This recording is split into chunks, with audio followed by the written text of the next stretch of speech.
Chapter 22. Truth Talk in the Dream State. In the knowledge of the Atman, which is the dark night to the ignorant, the recollected mind is fully awake and aware. The ignorant are awake in their sense life, which is darkness to the sage. Bhagavad Gita. It's probably 20 minutes before everyone settles down. When they do, the talk gradually turns to matters that various members of the group have obviously been discussing amongst themselves. I am content to sit back, listen, and get a feel for the different personalities and how they interact with each other.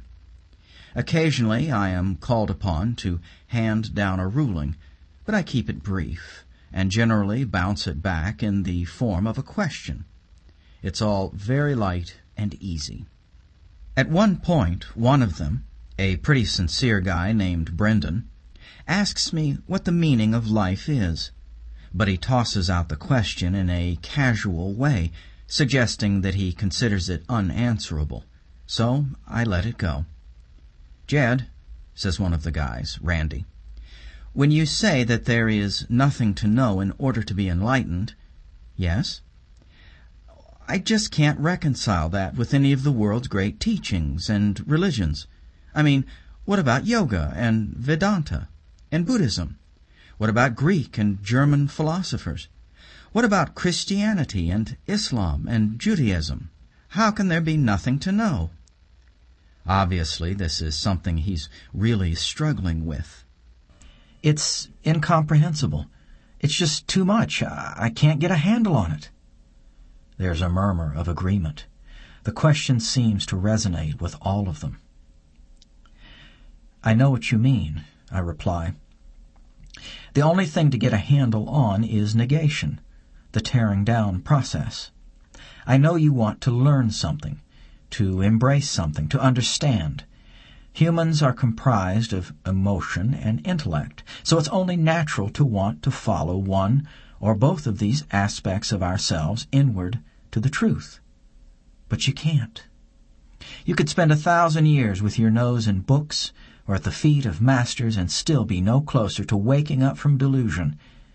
The fact is that no amount or combination of knowledge can bring about truth realization." Everyone is attentive now. This is something that has concerned them all. They are all seated and standing. A few are kneeling or seated in the wet grass, but they are all focused on the words like campers listening to a ghost story. Nor is it something you grow into or develop.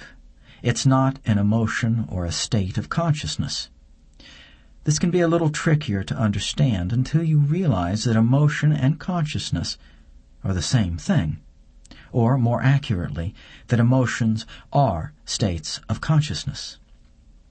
For example, half an hour ago I came down to the fire and started talking, and we all entered into a non-ordinary state of consciousness together, a sort of group euphoria. 15 or 20 minutes later, we had all returned to ordinary consciousness. That's an example of an altered state. Not so different than being in a blinding rage or head over heels in love. You look back on something like that from your normal state, and it seems like you were a different person. Drugs, breath work, meditation, and other things can alter your state of consciousness. But self-realization, truth realization, isn't a state of consciousness. I look around at firelit faces and see frustration. They don't understand how it can be possible to get something that's not within their reach, to be something they can't become. You want to bring this whole thing down to the level where you can deal with it. But that's not possible. Truth isn't an idea or a concept. It's not in libraries or in the words of sages. It doesn't come in a flash of insight or a peak experience. It's not a feeling of bliss or ecstasy. It's not a concept to be understood or a feeling to be experienced. It's not in your heart or your mind. It's further. There's a charge in the air. The fire is dancing. The light rain is falling. But there's another element present as well. Everyone is on. Everyone is plugged into the words. Everyone is very present and focused. They sense that they may be on the verge of taking an important step forward, and if all goes well, they are. "So you're saying," says Randy, "you're saying that all religions and philosophies—" See, this is where I can't wrap my mind around it. You're basically saying that all of man's spiritual teachings, like none of them are... He stops, not even sure how to frame the question, but I know it's the question they all want to ask. To my ear, it's like two notes sounding together in just such a way as to suggest an entire symphony. A pattern is beginning to reveal itself, and if I don't mess it up, it could develop into something pretty cool. "What am I saying?" I ask them. We're talking about lies. Important lies. Lies right at the heart of who and what we are. We're making serious accusations. We're committing heresy because that's what heresy is. Truth talk in the dream state. This is the fun stuff. Spiritual awakening, I continue, is about discovering what's true. Anything that's not about getting to the truth must be discarded. Truth isn't about knowing things. You already know too much. It's about unknowing. It's not about becoming true. It's about unbecoming false, so that all that's left is truth. If you want to become a priest or a lama or a rabbi or a theologian, then there's a lot to learn. Tons and tons. But if you want to figure out what's true, then it's a whole different process. And the last thing you need is more knowledge. I'm going to use a lot of words to say what I want to say, but ultimately I'm only saying one thing. I pace back and forth before the fire, watching the light dance on their wet, attentive faces.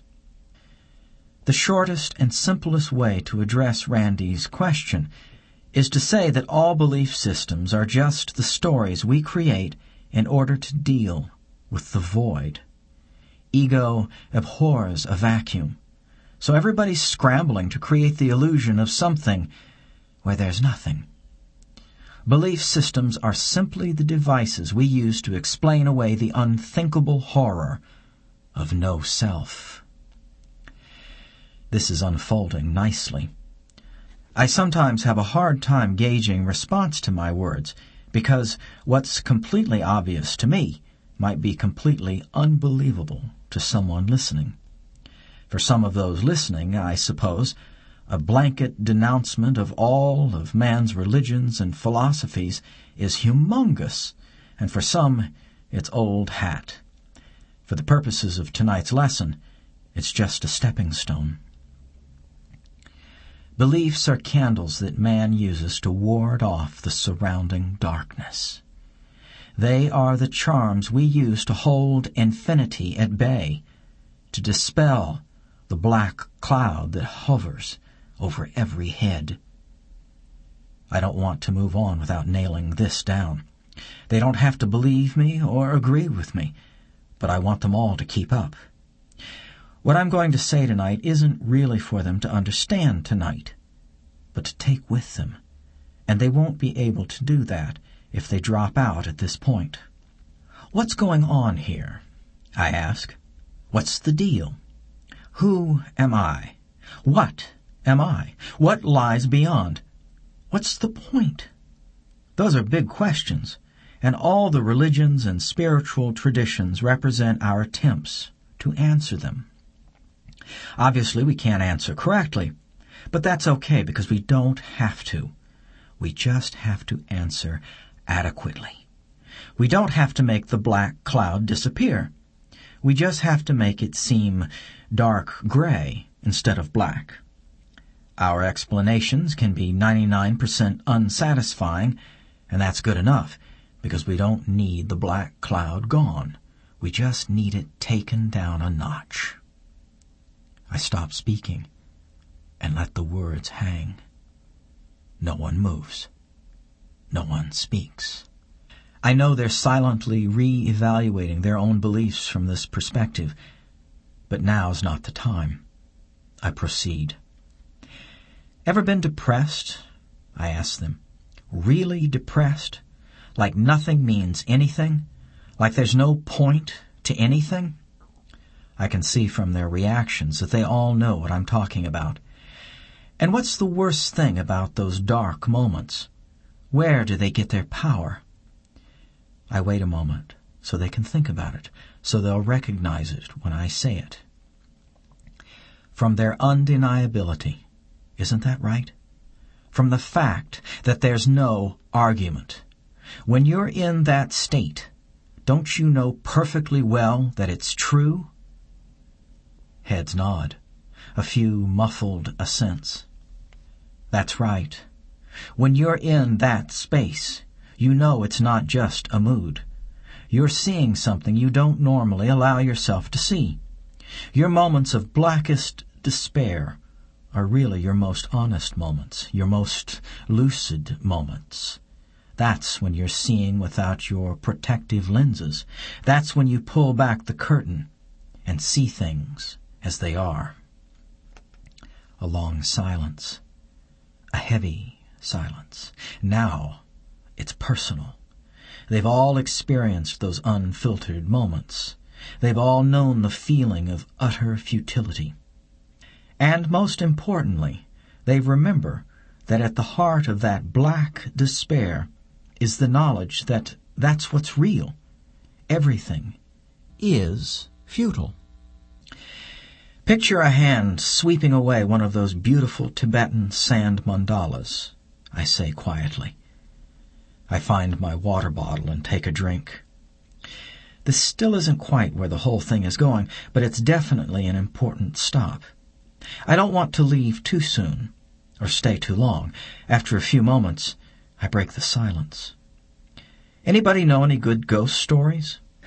They laugh, and the pall that had been descending on them is somewhat dispelled.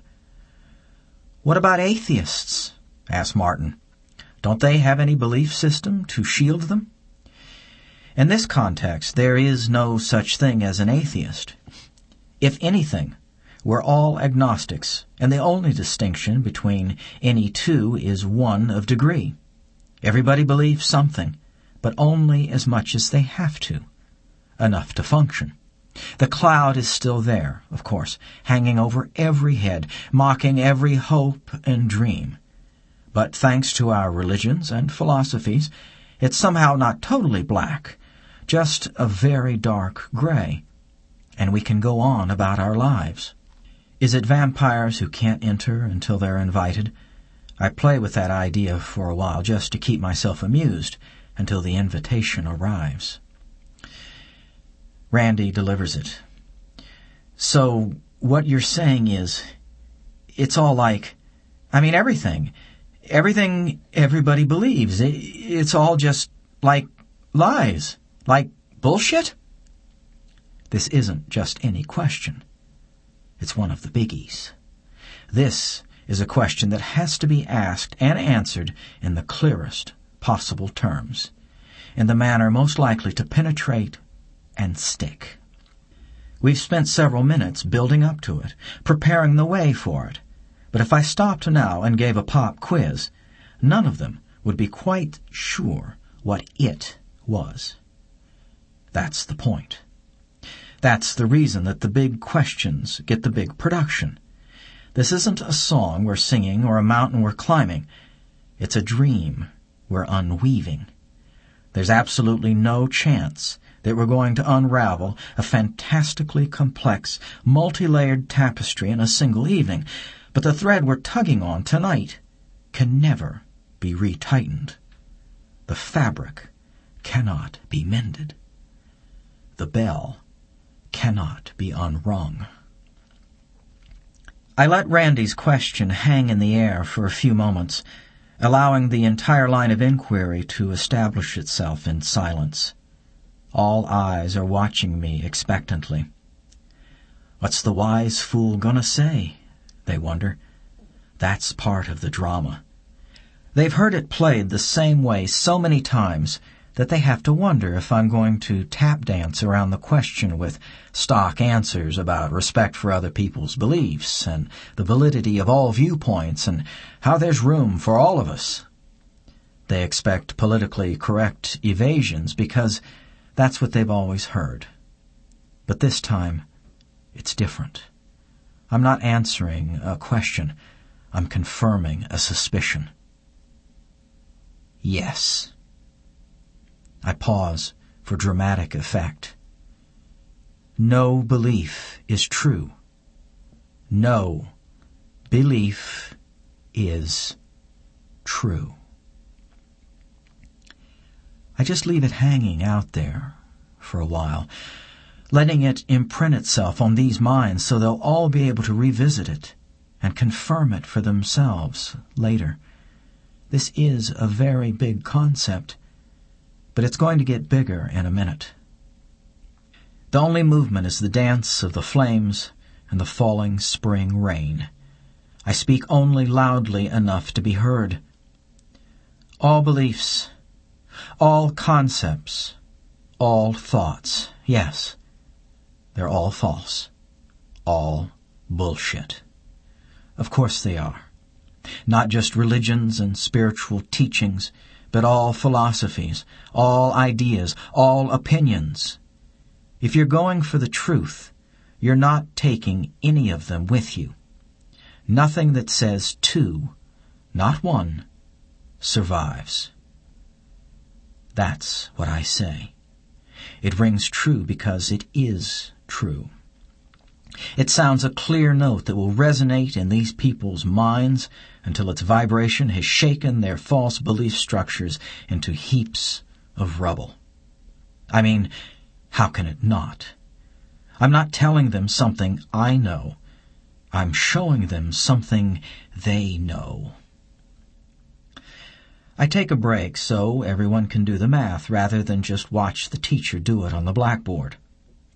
As tempting as it may be for me to believe that I can wake people up by shaking or slapping them or just looking deeply enough into their eyes and coaxing them out, I know that the trance they're in can't be so easily broken. This sort of direct assault, though, is my version of whacking them with sticks like the Zen guys do. And now, because they still don't really see it. "Okay, Brendan," I say. He looks startled to be singled out. "What's the answer to your question?" I don't know. What question?" "The meaning of life. Didn't you ask me about the meaning of life?" Well, yeah, I was just, joking. I didn't really expect an answer or anything." "Why not?" I address my comments to the whole group. "Why shouldn't we ask what the meaning of life is? Hell, shouldn't that be like the first thing we ask? Why should that, of all questions, be a joke? What are we? Livestock? How can we do anything until that most fundamental of all questions is answered?"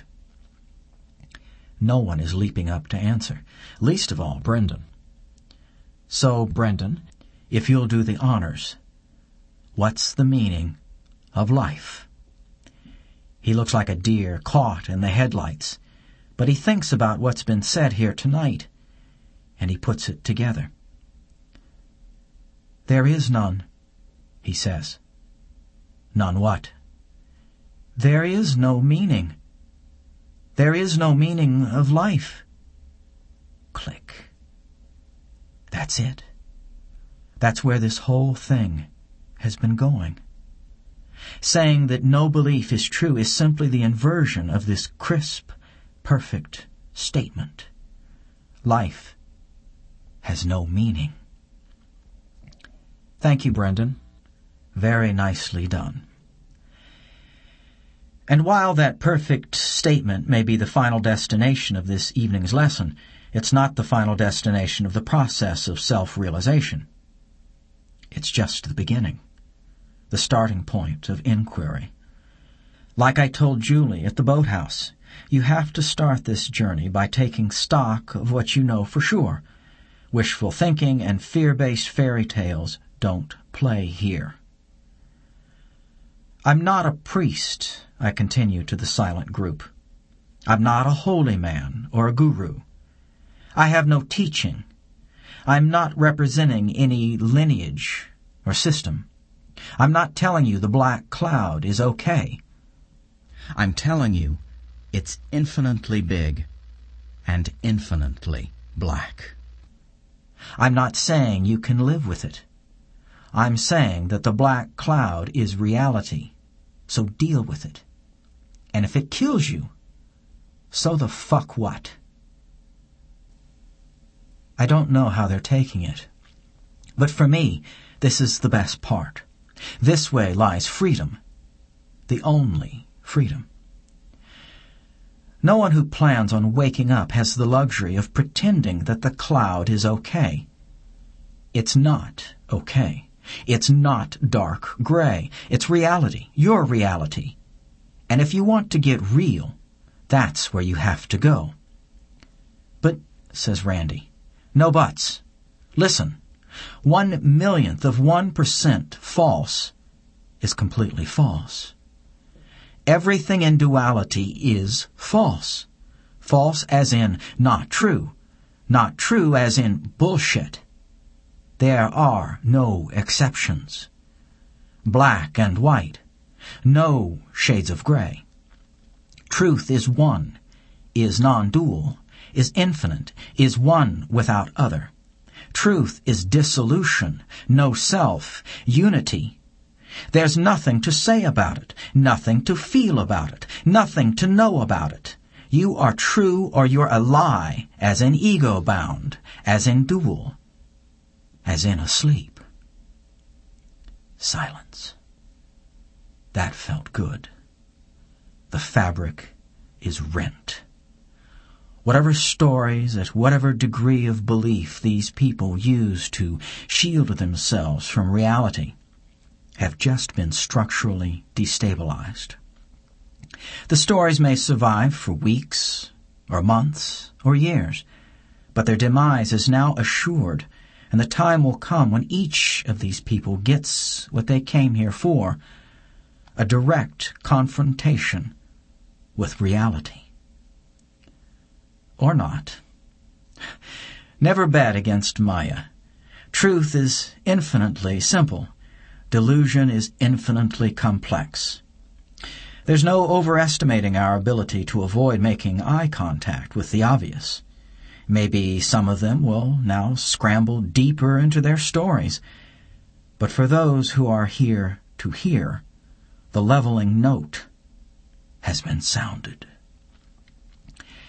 Once again, Randy asks the question they all want the answer to. So all beliefs are bullshit, as opposed to, like, what? As opposed to facing facts. As opposed to saying, fuck it, I'm going to see for myself. As opposed to declaring truth or bust, and meaning exactly that. Truth at all costs. Truth regardless of consequence. Truth at any price. Whew. I slump into my chair and let everyone sit quietly with their thoughts while I sit with mine. That was a tricky thing to try to convey. Did I say it well? Did I leave out anything important? I replay it in my head and am satisfied that I made the best of a difficult but critical piece of communication. It's a few minutes before anyone even moves around, and I think I started to doze off. Eventually the dialogue picks up again. Well, is it true that all religions are built upon the same foundation? One of them, Marla, asks. That they all contain the same truth? That's a good cooling-off question. The intense part is over. And now I can use this as a ramp to slide us all back down into a more mellow, dare I say, groove. Oh gosh, yeah, maybe, I suppose, if you really want to stretch a point. But not in any sense it would be of a practical value to someone who is trying to wake themselves up. That's the sort of qualification I'd make if I wanted to appear open and accepting, but I would certainly never try to help anyone awaken by suggesting that they make a study of world religions or spiritual teachings. I mean, I can pick up a Bible, or the Koran, or the Talmud, or the Upanishads, or the Dhammapada, or any of the noteworthy spiritual texts, and me, Jed, can decipher them within the context of truth. I can see what they say that's of possible value. I can see what was probably valuable before sleeping minds rewrote it, and I can see what's just nonsense. In short, I can read the great spiritual teachings of the world from the perspective of one who has made the journey and judge them based on their effectiveness as maps for others making the journey. Now, to answer your question in a way that might be of some value to you, I would say, yeah, okay, you could say that all the major religions and great spiritual teachings have the same truth at their core.